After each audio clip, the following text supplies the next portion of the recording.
You, John Fitzgerald Kennedy, do solemnly swear I, John Fitzgerald Kennedy, do solemnly swear that you will faithfully execute the office of President of the United States that I will faithfully execute the office of President of the United States and will, to the best of your ability, and will, to the best of my ability, preserve, protect, and defend the Constitution of the United States. preserve, protect, and defend the Constitution of the United States. So help you God. So help me God.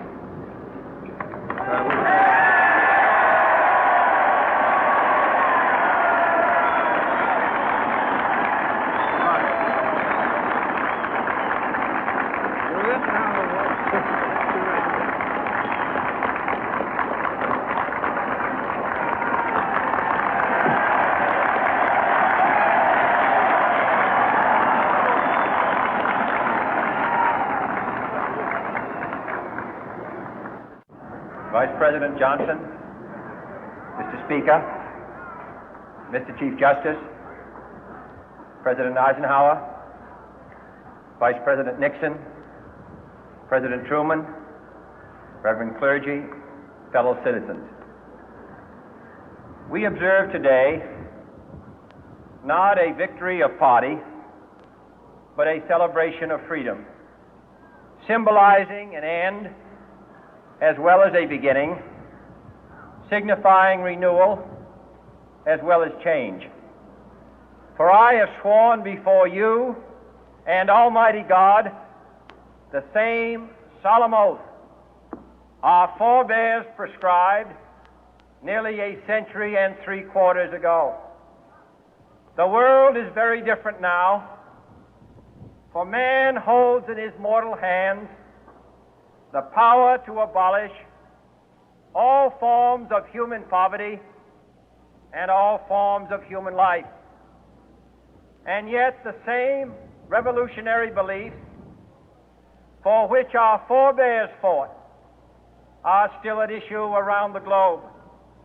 The belief that the rights of man come not from the generosity of the state, but from the hand of God. We dare not forget today that we are the heirs of that first revolution.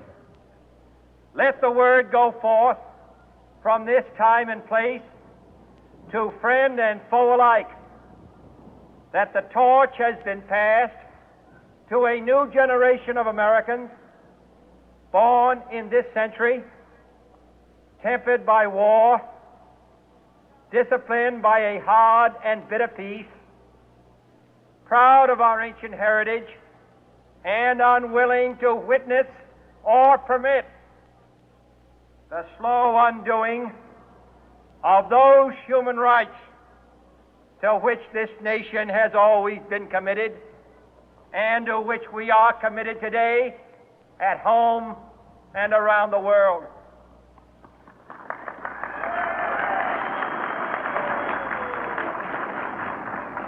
Let every nation know, whether it wishes us well or ill, that we shall pay any price, bear any burden, meet any hardship, support any friend, oppose any foe to assure the survival and the success of liberty.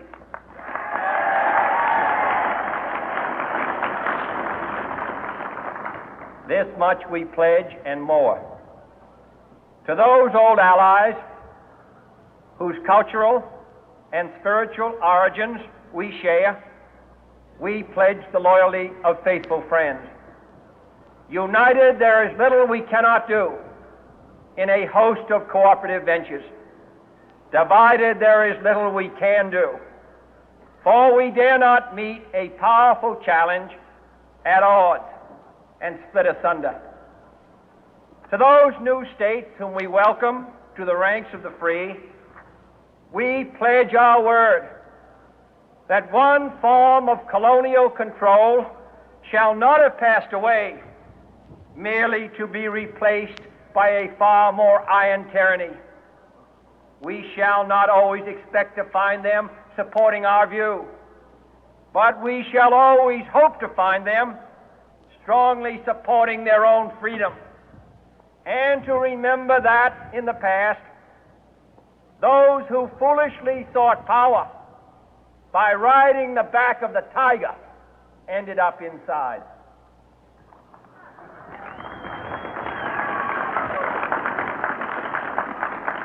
To those people in the huts and villages of half the globe struggling to break the bonds of mass misery, we pledge our best efforts to help them help themselves for whatever period is required, not because the communists may be doing it, not because we seek their votes, but because it is right.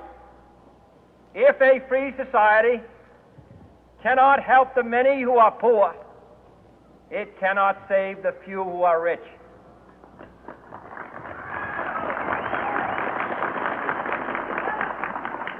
To our sister republics south of our border, we offer a special pledge to convert our good words into good deeds, in a new alliance for progress, to assist free men and free governments in casting off the chains of poverty.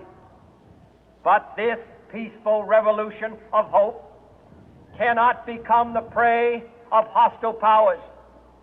Let all our neighbors know that we shall join with them to oppose aggression or subversion anywhere in the Americas.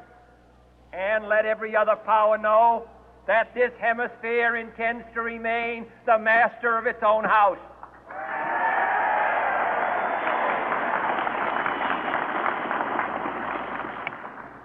To that World Assembly of Sovereign States, the United Nations, our last best hope, in an age where the instruments of war have far outpaced the instruments of peace, we renew our pledge of support to prevent it from becoming merely a forum for invective, to strengthen its shield of the new and the weak, and to enlarge the area in which its writ may run. Finally, to those nations who would make themselves our adversary, we offer not a pledge, but a request that both sides begin anew the quest for peace. Before the dark powers of destruction, unleashed by science, engulf all humanity in planned or accidental self-destruction, we dare not tempt them with weakness, for only when our arms are sufficient beyond doubt can we be certain beyond doubt that they will never be employed. But neither can two great and powerful groups of nations take comfort from our present course, both sides overburdened by the cost of modern weapons, both rightly alarmed by the steady spread of the deadly atom, yet both racing to alter that uncertain balance of terror that stays the hand of mankind's final war. So let us begin anew, remembering on both sides that civility is not a sign of weakness, and sincerity is always subject to proof. Let us never negotiate out of fear, but let us never fear to negotiate.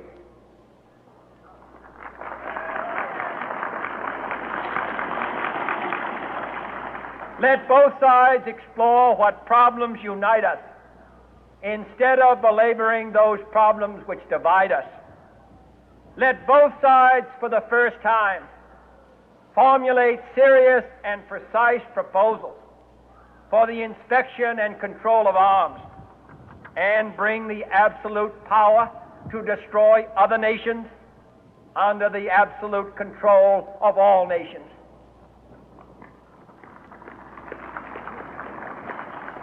Let both sides seek to invoke the wonders of science instead of its terrors.